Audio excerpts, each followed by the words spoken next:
பகவத்கீதை வாழ்வின் வழிகாட்டி நூல். பகவத்கீதை என்பது மகாபாரதம் என்னும் இதிகாசத்தில் ஒரு முக்கியமான பகுதி.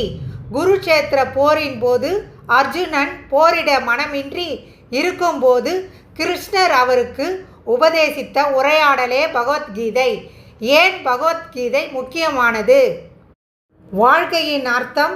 பகவத்கீதை வாழ்க்கை, இறப்பு, கர்மம், ஞானம், பக்தி போன்ற பல தத்துவங்களை ஆழமாக விளக்குகிறது. தனிநபர் வளர்ச்சி, தனிநபர் வளர்ச்சிக்கு உதவும் பல தத்துவங்களை உள்ளடக்கியது. உலகளாவிய அழைப்பு.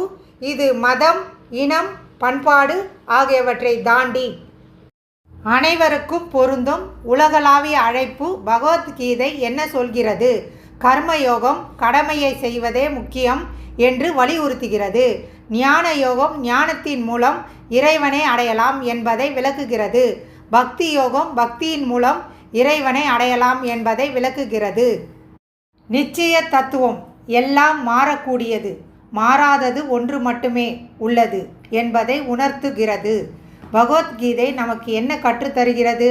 வாழ்க்கையை எதிர்கொள்ளும் தைரியம், எந்த சூழ்நிலையிலும் தைரியமாக இருக்க வேண்டும் என்பதை கற்றுத்தருகிறது.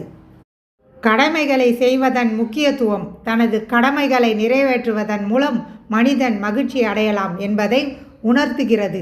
இறைவனை நோக்கி பயணம். இறைவனை நோக்கி பயணம் ஒரு தொடர்ச்சியான செயல்முறை என்பதை விளக்குகிறது. அகிம்சை அனைத்து உயிரினங்களையும் மதிக்க வேண்டும் என்பதை வலியுறுத்துகிறது. பகவத்கீதையை எப்படி பயன்படுத்துவது? தன்னுடனான உரையாடல். பகவத்கீதையின் வசனங்களை தினமும் படித்து அதன் அர்த்தத்தை ஆழமாக சிந்தித்து பார்க்கலாம். வாழ்க்கையில் செயல்படுத்துதல். பகவத்கீதையின் கருத்துக்களை தினசரி வாழ்க்கையில் செயல்படுத்த முயற்சிக்கலாம்.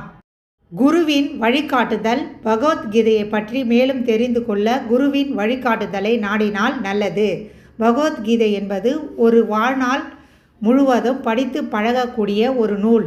இது நமக்கு வாழ்க்கையின் பல கேள்விகளுக்கான பதில்களை தருகிறது. மேலும் தெரிந்து கொள்ள விரும்பினால் நீங்கள் என்னிடம் கேட்கலாம். பகவத்கீதையின் குறிப்பிட்ட ஒரு அத்தியாயம். பகவத்கீதையில் உள்ள ஒரு குறிப்பிட்ட கருத்து. பகவத்கீதையின் தாக்கம். பகவத்கீதையை எப்படி படிக்கலாம்? உங்களுக்கு வேறு ஏதேனும் கேள்விகள் இருந்தால் கேளுங்கள். குறிப்பு: இது பகவத்கீதையை பற்றிய ஒரு சுருக்கமான அறிமுகம் மட்டுமே. இந்த நூலை ஆழமாக படிப்பதன் மூலம் அதிகமான நுணுக்கங்களை அறிந்து கொள்ளலாம்.